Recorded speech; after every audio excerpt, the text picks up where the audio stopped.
Thank you. Okay. Yoga. We start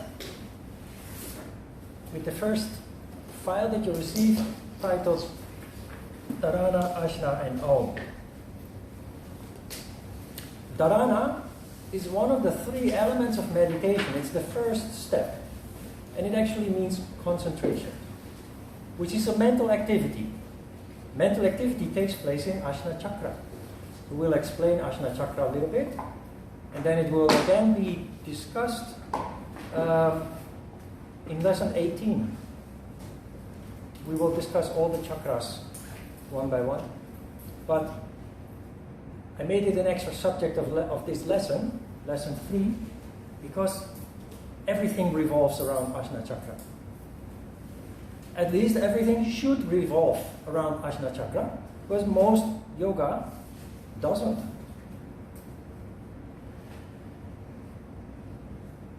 The importance of Ajna Chakra is that it is, in fact, the commander-in-chief within your functioning. Ajna Chakra is the command center, the general, the boss within your system. Why is this important? Because when you practice yoga, it energizes the human being in general, but it energizes all aspects of the human being. As a result of that, most yoga practitioners, when practicing yoga correctly, go through a stage in their development where they are increasingly emotional. You become more sensitive, you become more conscious, and as a result of that, because it is a subconscious process, you could end up in emotional turmoil. And it does happen. I've had, throughout the years, people come to visit me, having seen information from our website, and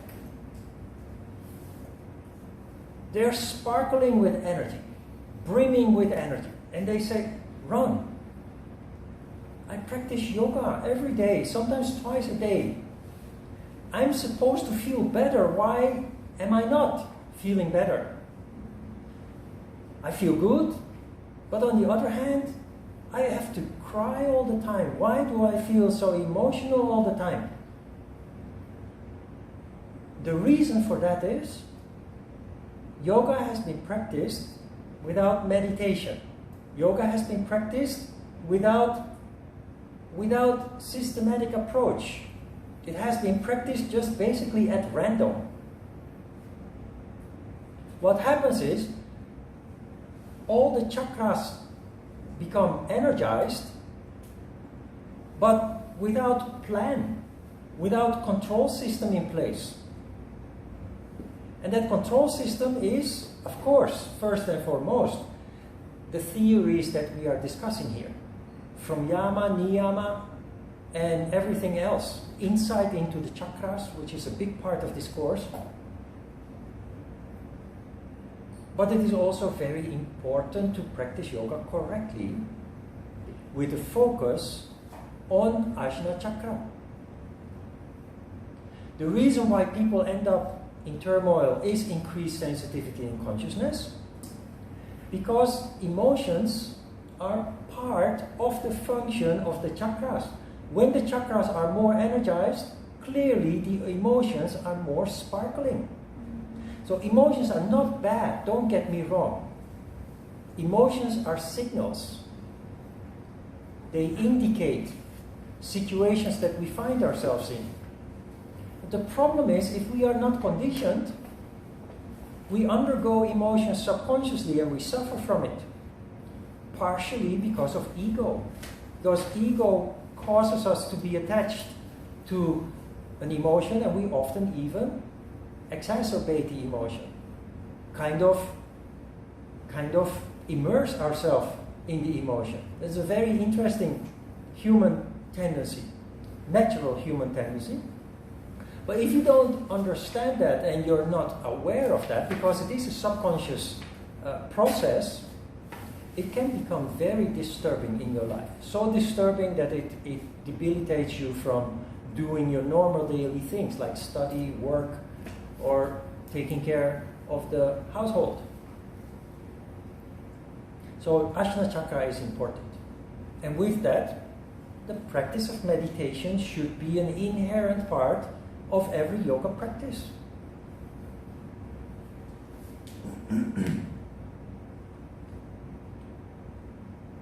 You see a little anecdote about Sri Aurobindo Ghosh, who was a rebel yogi. Most yogis become rebels simply because you become more conscious. He was a rebel yogi who, in his contemplations, he came to this conclusion that I'm trying to convey here to you, that you must not stimulate the chakras at random because of the inherent danger that it carries. It is also the reason when you read serious yoga books that you frequently come across warnings that you have to keep yoga secret, because when injudiciously revealed it can become dangerous. And you think, what is this all about? What can be dangerous about doing some yoga? But there is. Because under the skin it has a profound impact on your functioning. So very important is studying so that you become aware of what is happening, why it is happening, and how, if necessary, you can deal with it. But it's also important that we incorporate meditation into our practice, because that is where you take control. Now, about Ajna chakra, about the brain, because everything is subtle, there are certain aspects that we are not aware of that are quite insightful. So, this is somebody's brain. My head is too small for this. But the brain has two major parts. There is the cerebrum, which we call the big lumps of the brain. In the big lumps of the brain, there is rational thought. There is all the functions that are related to your bodily and organ functioning. All the nerves connect with lower parts in the body to control them, to guide them. This is what you activate when you study, when you memorize things, when you study subjects in school. What is important to know is that there is a second part of the brain, which we, in our daily functioning, do not distinguish, but is actually very important. This is called the cerebellum. Cerebrum, cerebellum. Small lumps of the brain. It is physically the location of the hypophysis, hypothalamus, but this is where intuition is located. In all the characteristics that I mentioned last week, intuition, vision, wisdom, are all located here. Now, what we do in our modern industrialized world with our systematic education is we concentrate all our energy in the cerebrum. And energy is eternal, but it is not infinite. Energy is limited. You have only a certain amount of energy. When you have a big meal and you go to the gym and you exercise, you feel pain. Why? Because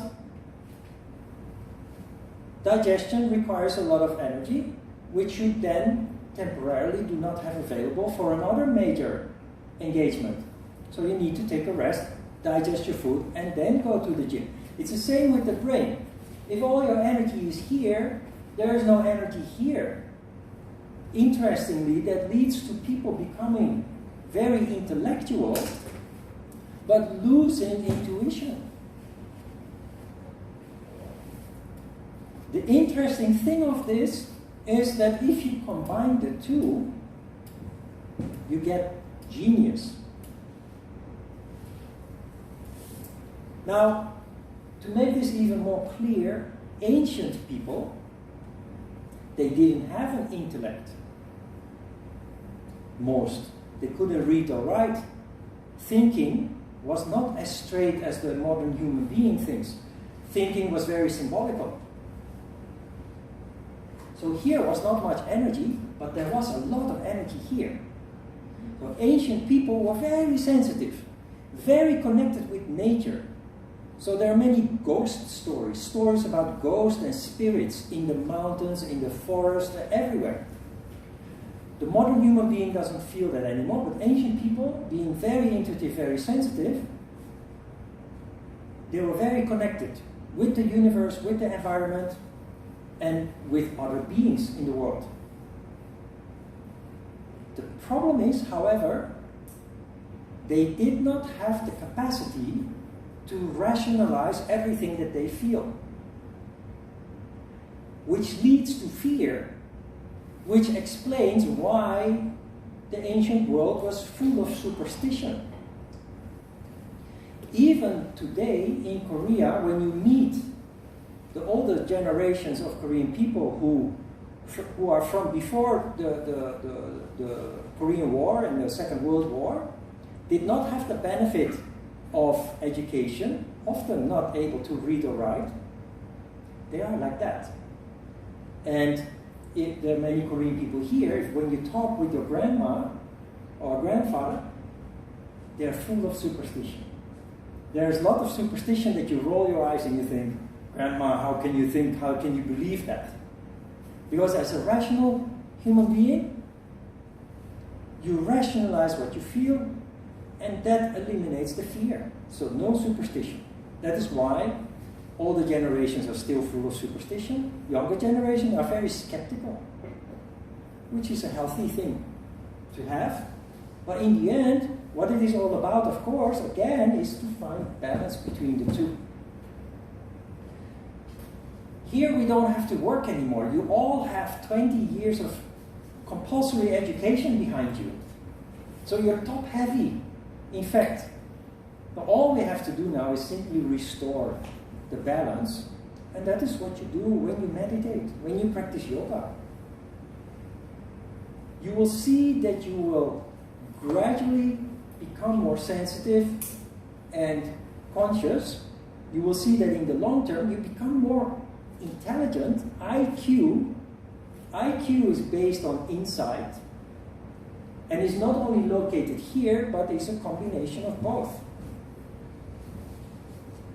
So I did an IQ test a while ago, and the outcome of that IQ test was that I am a mathematical visionary.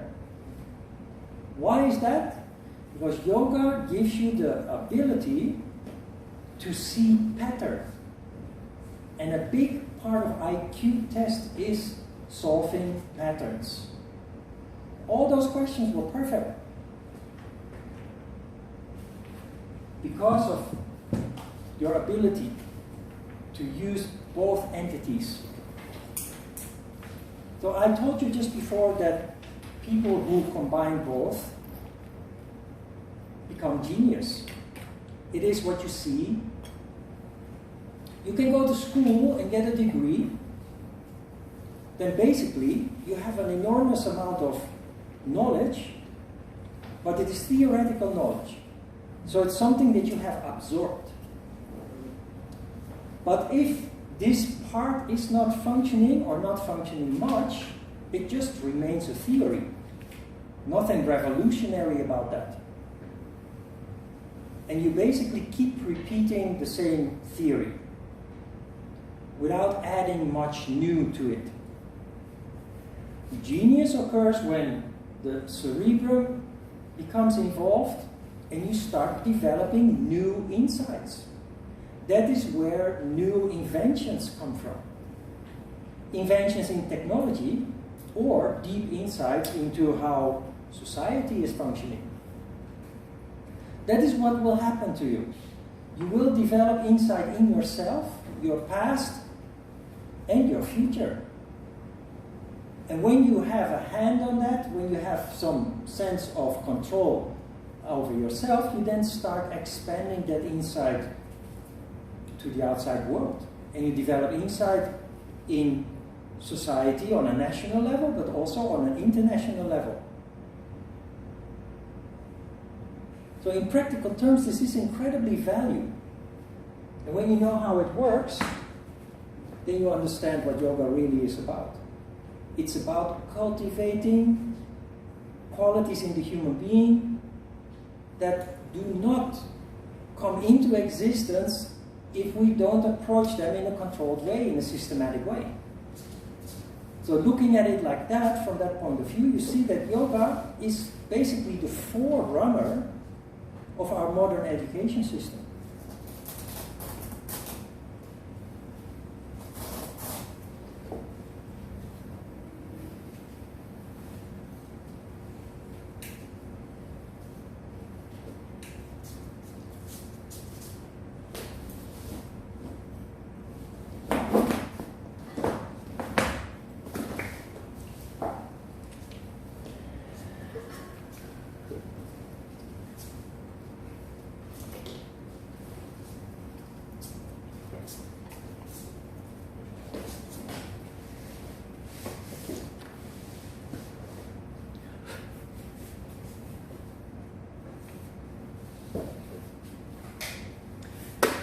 Om. Om seems to be a ritual. Now, I see myself as a down-to-earth yogi, no nonsense, focusing on practical aspects. So why do I keep a ritual intact? Because generally, a ritual, if you don't understand what it is for, or the purpose of it, then it goes against the yamas. Truthfulness and what we discussed today, non-stealing. Om, however, is one of the rituals that we keep because Om is a vibration that leads to harmony. The very first time that I experienced Om was not in a yoga class, but when I was practicing Hapkido. After I discovered yoga, I came to the conclusion that I needed to pursue martial arts, and I found Hapkido. The reason why I chose Hapkido is because it is an internal style. It is a style that incorporates meditation. The Hapkido gym in Amsterdam brought a trainer, a master from Korea. It's the reason why I came here eventually. And he trained us really hard. And after training, he would sit us down and tell us to close our eyes and sing Om. And we would just sing Om 5 times, 6 times, 7 times, and then just lie down. But being exhausted from training so hard and sweating a lot, then singing Om totally refreshed me. It was really magical. So you only experience this in an extreme condition. You train very hard, you're exhausted, you're drained, then you can actually feel that it works. In a normal condition, you don't notice much, so what is it all about? Isn't it nonsense? I've experienced that it actually has a profound impact. The reason why you're exhausted is because there is too much Shakti energy. The reason why you feel refreshed after singing Om is because the Shakti comes down and you become relatively balanced. So instead of needing 3-4 hours of rest or taking a nap, Om does the restorative work.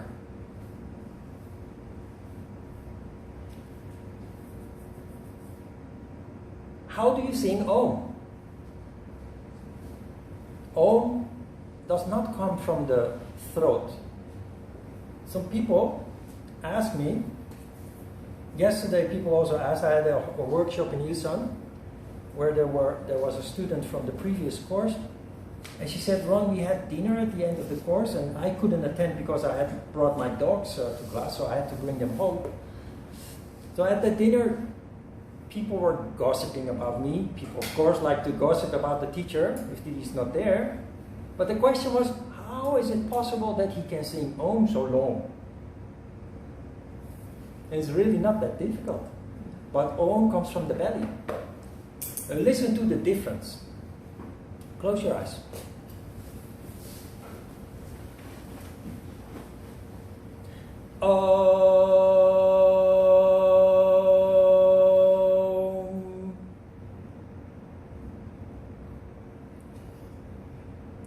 Terrible, huh? Hearing your neck is standing up and horrible. That's because I sang Om with my throat. Let's do it again from the belly.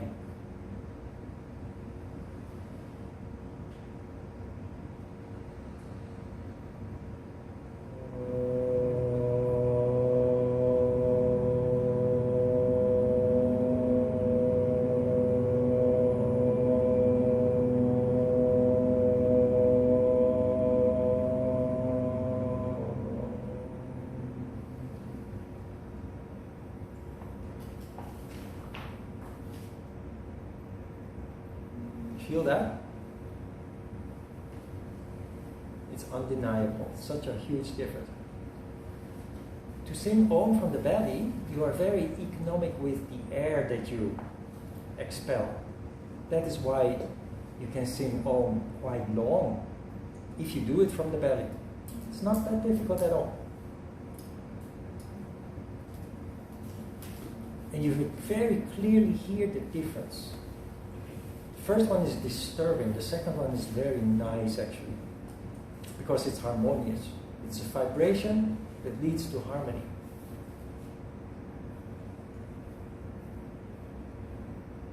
Om is also related to the coming into existence of the universe. First there was the Word. Remember last week?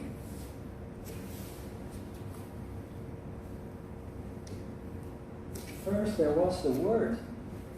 Pure harmony. Subtle desire caused a disruption, and the harmony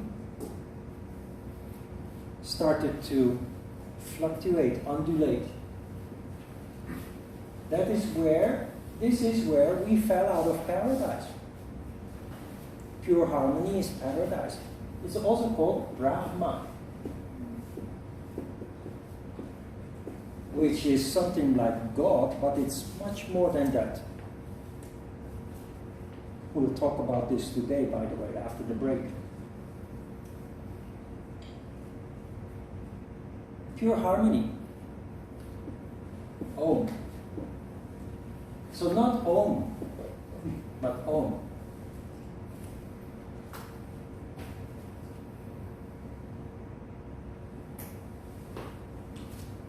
In yoga we say Om. In the church you say Amen. In the mosque you say Amin. It's all from the same stem, all from the same foundation. So all cultures from all continents, ancient people, they had the same concept.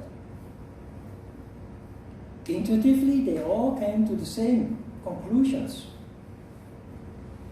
That is why when you understand yoga and you compare it with other philosophies or religions, the package is different, the essence is the same. Yoga is not a religion, by the way. You can turn it into a religion, and that is what has happened with Christianity, Hinduism, Buddhism, Islam, they all started like yoga.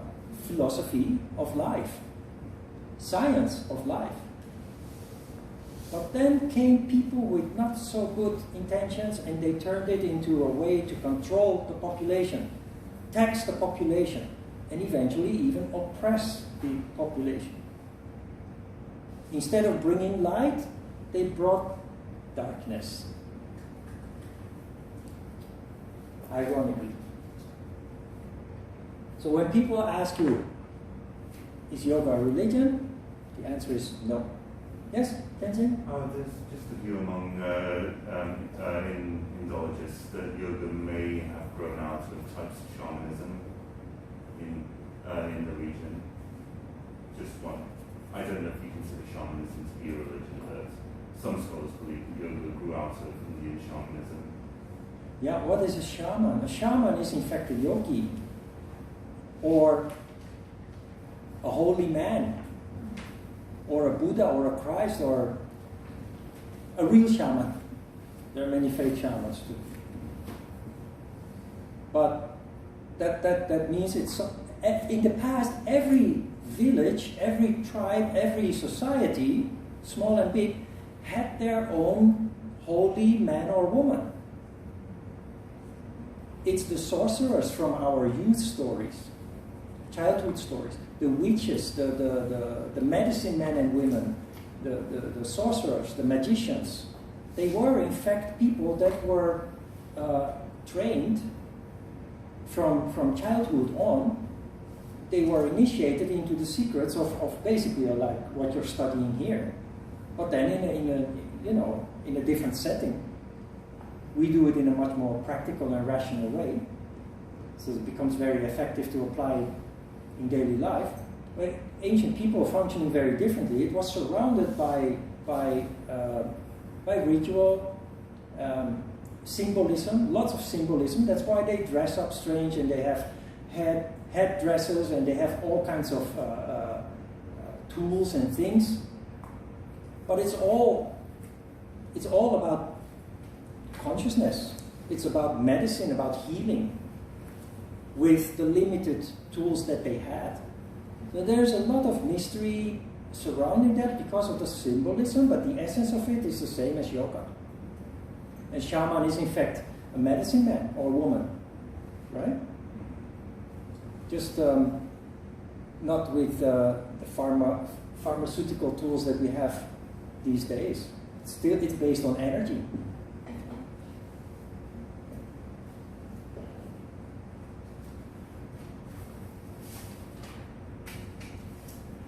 Okay, questions about Ajna Chakra? We will come back to it later, so I'd rather keep it a little bit short. It's the extra subject for today.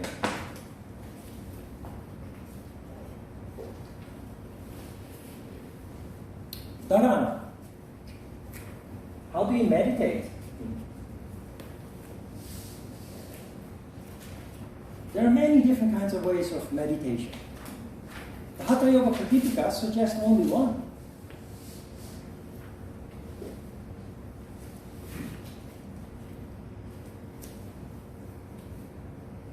Maybe it's a little bit early, but when you close your eyes,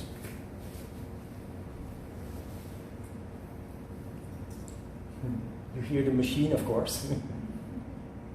But if you look a little bit deeper, you hear something else. You hear a ringing in your ears. Do you hear ringing in your ears?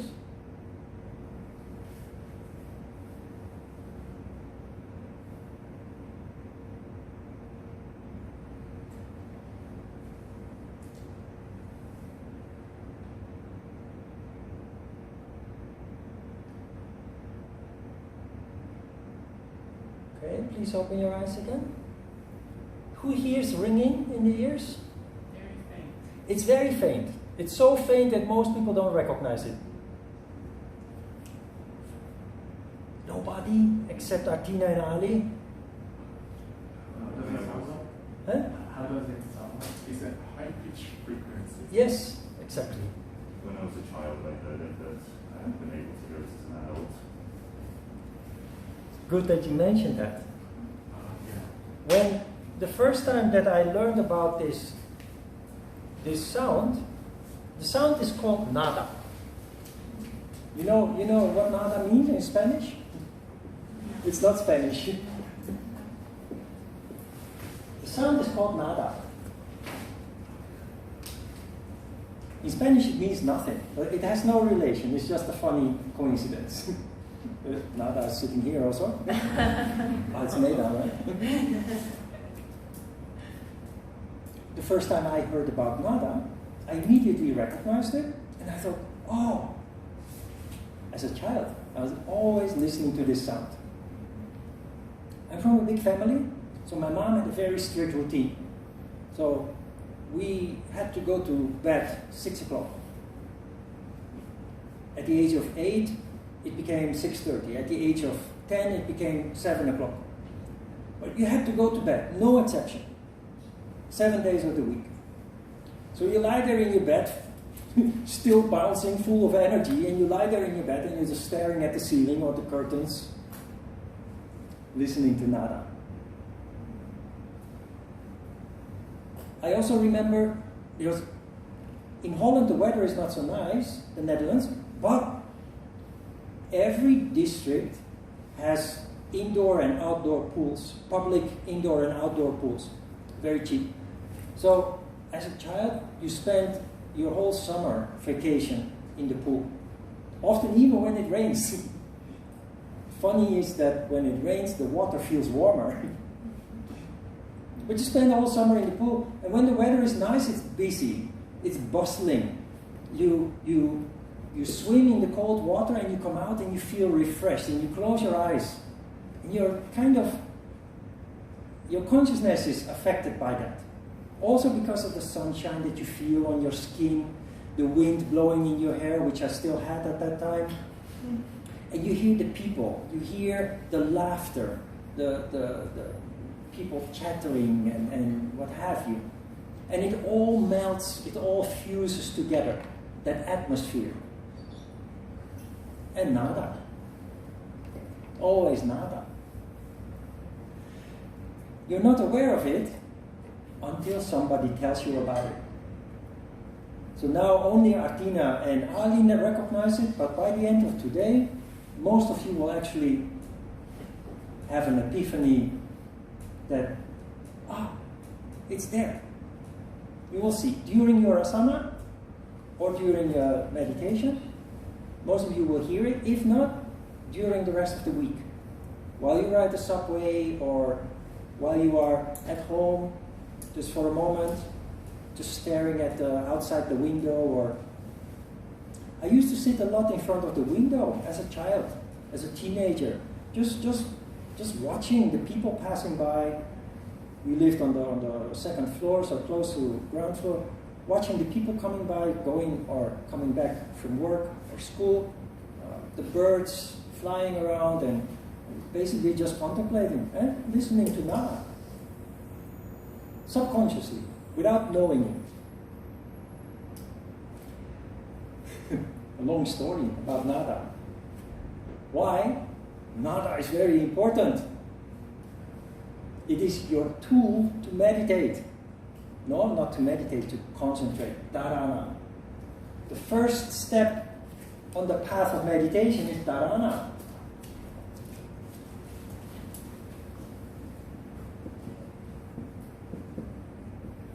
And only if you develop the quality of concentration, actual meditation becomes possible. After dharana comes what is called dhyana. That is actual meditation. But that's not possible without dharana. So that is called dhyana. And dhyana eventually leads to contemplation, which is called samadhi.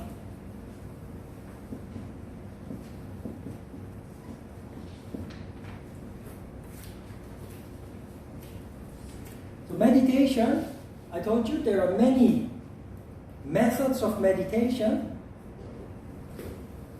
but this is the most direct and effective way to meditate.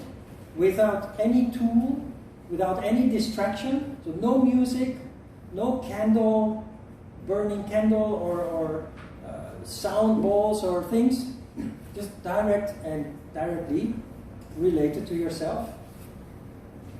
Nada, what is nada? I forgot to tell you. What is nada? Where does that high-pitched buzz come from, that ringing in your ears?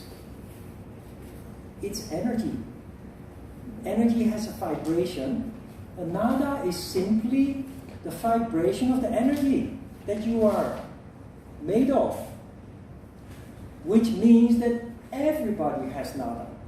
Even if you are not aware of it yet, even if you don't hear it, but you too have nada.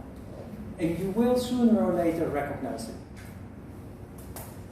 So it's pure energy. If there's no nada anymore, you're dead, technically. So where is nada?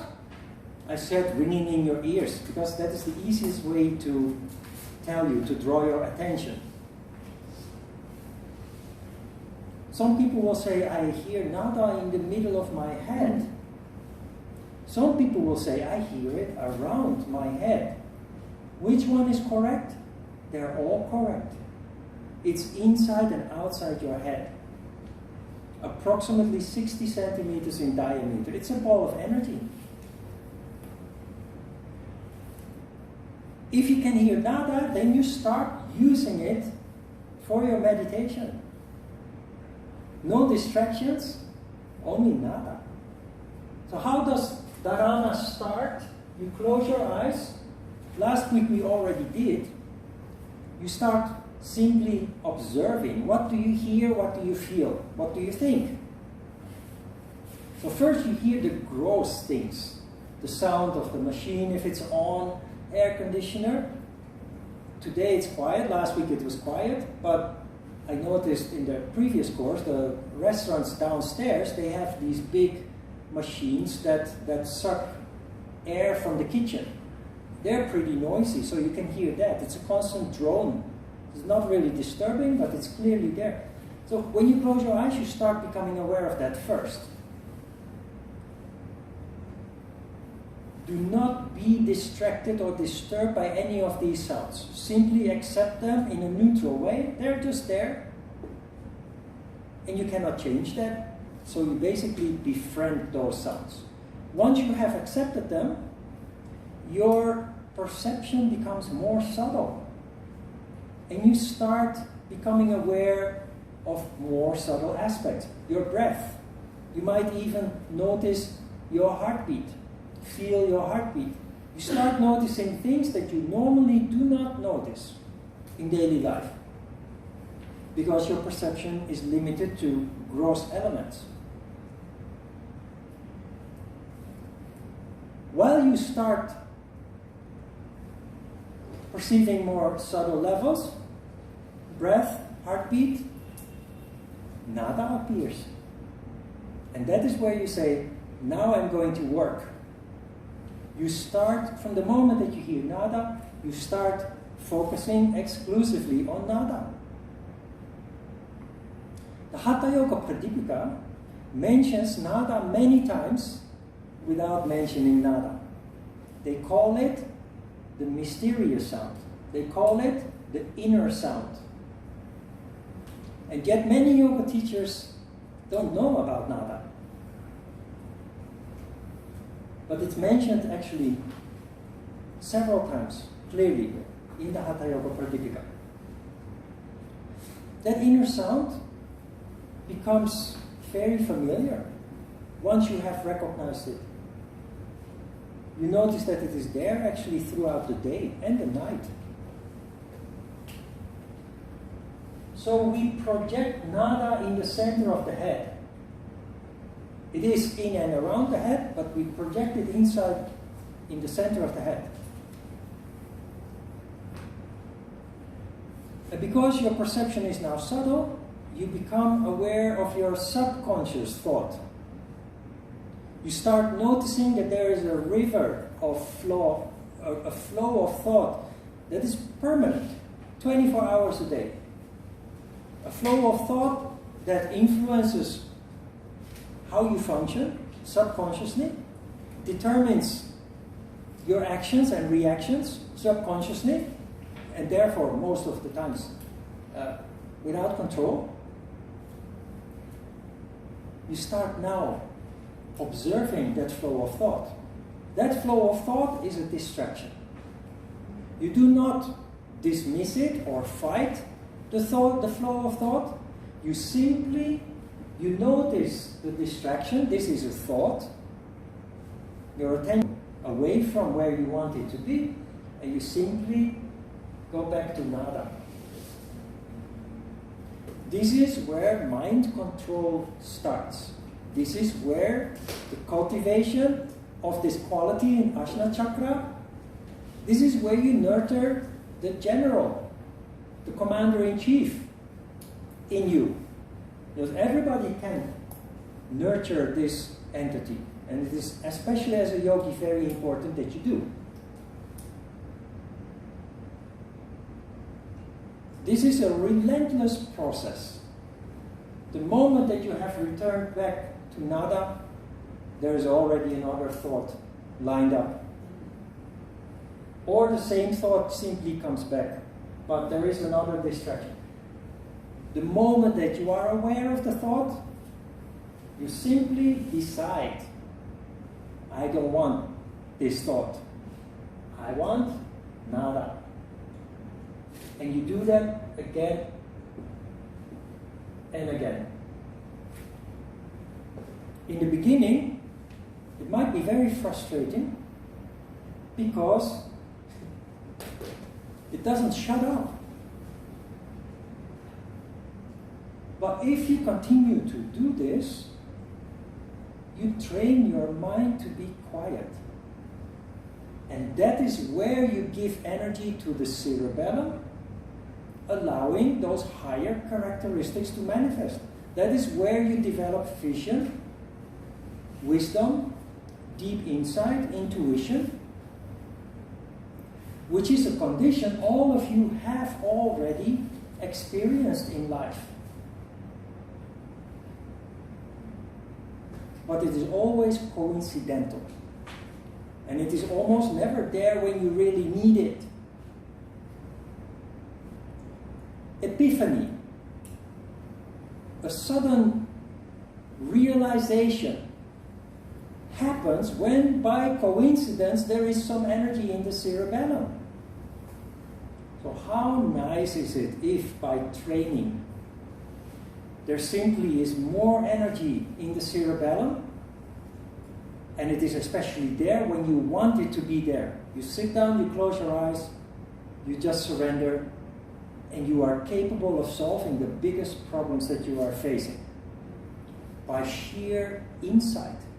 Insight into complex problems, issues that you are dealing with. That can be personal, emotional, but it can be practical, a technical, solving a technical problem. That is where an inventor comes in. An inventor that invents a very handy tool to solve a problem that we have been struggling with forever. Those kind of insights come when there is energy in the cerebellum. And that's a quality that you can nurture. And it will help you in everything from now on for the rest of your life, in everything that you do. And it will elevate your life, not only personally, but also in terms of your career. You develop qualities that are required to climb the ladder of your career. Your managers, your bosses will notice that there is something new about you, something you didn't possess before and basically limited you. And you'll be able to handle things you were not able to handle before. So it influences everything in your life.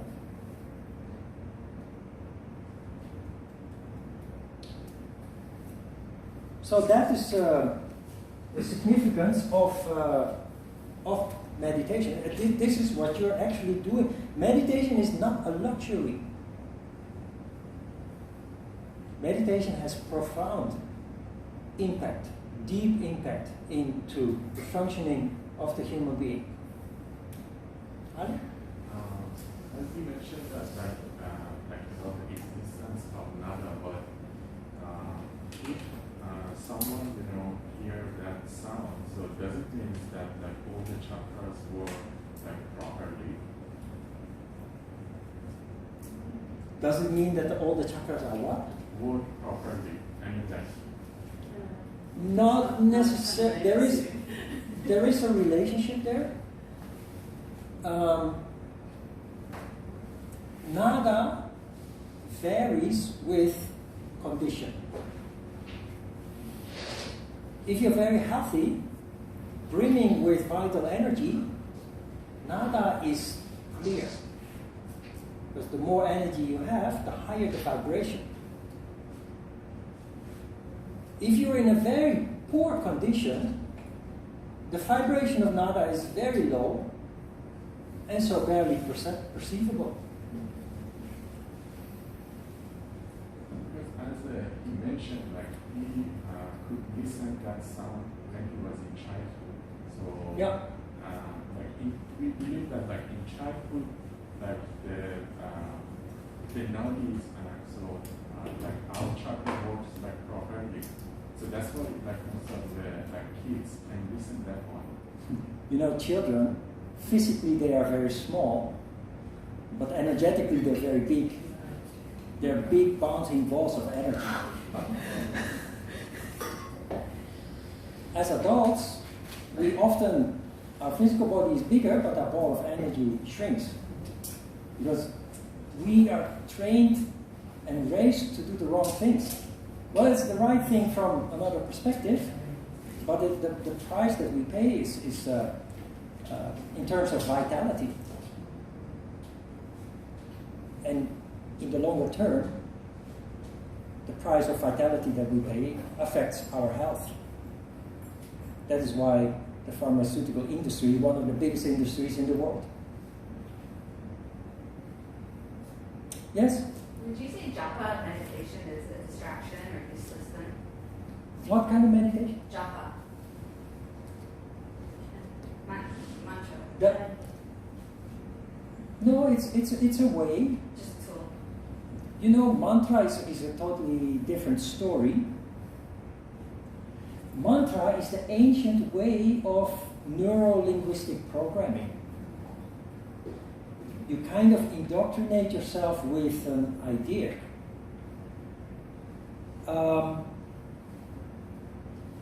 If you repeat a mantra 100 times, 1,000 times, the monotony of it is meditative.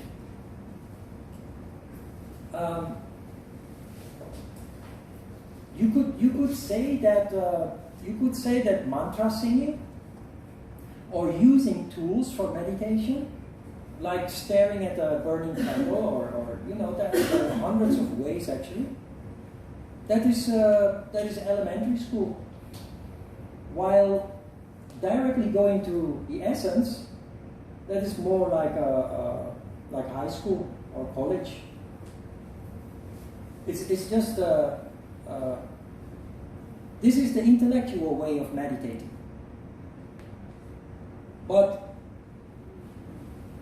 you don't have to be an intellectual to have the benefits of meditation, and for that you can use, for example, mantra. In Buddhism you have those rituals where you repeat something, often 108 times. That is meditative.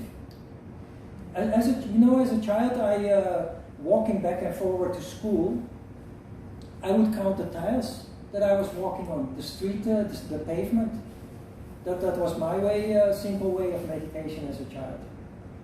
Just naturally, spontaneously. There are many ways. In fact, when you practice yoga on a fairly regular basis, almost everything that you do in your life becomes a meditation. You start noticing that you want to do one thing at a time, that multitasking is disturbing and distracting. So when you wash dishes, even that becomes a meditation. Right? So it's all about condition that you're in. When you do things and you're very restless, you're distracted. But when you're distracted and you wash dishes, When a yogi looks at your dishes after you're done, there is a lot of dust or dirt still left on the dishes.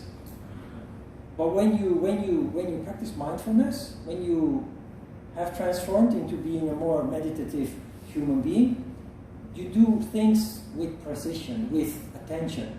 And therefore, when the dishes are done, they are actually clean, even in the corners and what have you. Yeah?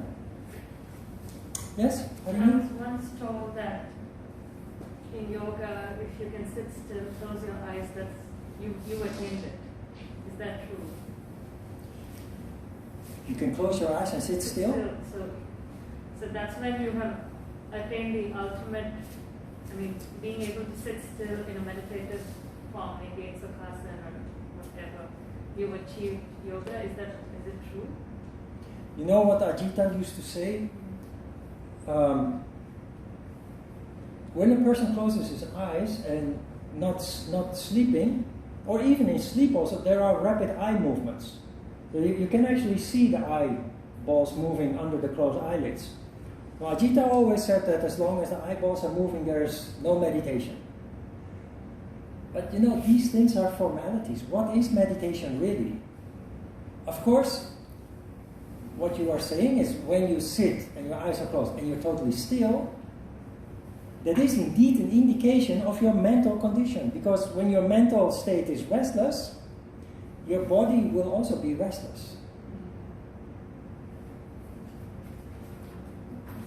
But I have a kind of an objection to that kind of approach, that of Ajita's also, because it implies that there is a perfection. There is a perfect way of meditating. And it's something that nobody ever will attain, unless you meditate every day for hours and hours at a time.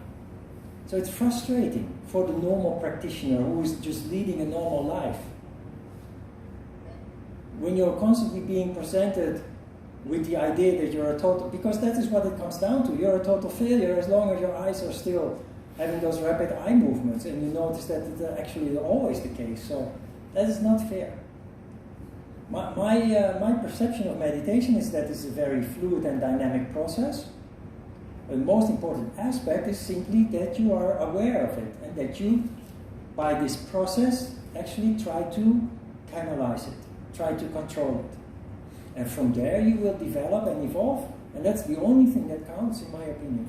That's the only valuable part of all of this. The perfection can be actually disruption. Yeah.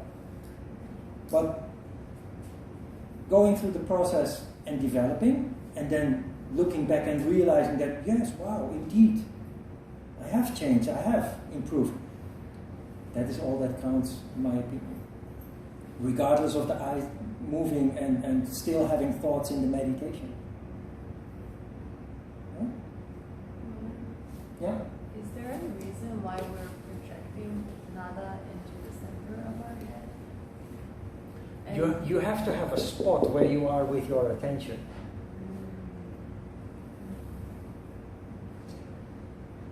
If you don't hear nada, by the way, you push with your finger between your eyebrows. You push hard, and you simply focus on that impression. And it's quite likely that nada will then appear. If not, next time. So then we can project nada into other parts also? The principle of healing is based on concentration. Mm-hmm. So if you have a pain in your big toe, and I am your healer, you lie down, I use my hands, and I direct my nada to your toes. Yeah, and then it goes away. So it's not about the nada, it's about the concentration. Okay. Energy goes where thought goes. Energy follows thought. Mm-hmm. That is the principle of healing. Mm-hmm. So any serious healer should be a serious meditator. Many are not. And I have another question. When you said when we have a thought, then you simply just decide to come back to nada. it's like as soon as we are aware of that thought, we're already, that thought is away. We're not replacing that thought with another thought. Like I mustn't have this thought is not replacing the other thought, right? It's actually not that simple. The thought is important. The reason why you have that thought is because it's something that is inside you. But if you focus on the thought, you'll never have insight because the cerebellum doesn't function. However, when you detach from the thought and keep the cerebellum working, you might have an epiphany about why that thought is actually there. Okay, so we're not. And that gives you very deep insight into who you really are. Okay, so we're not like kicking that thought away. We're just letting it be there and then coming back. And Yes, it's a very benign, very gentle game. Okay. Thank you. Yeah. Okay. Can you turn it off and start again?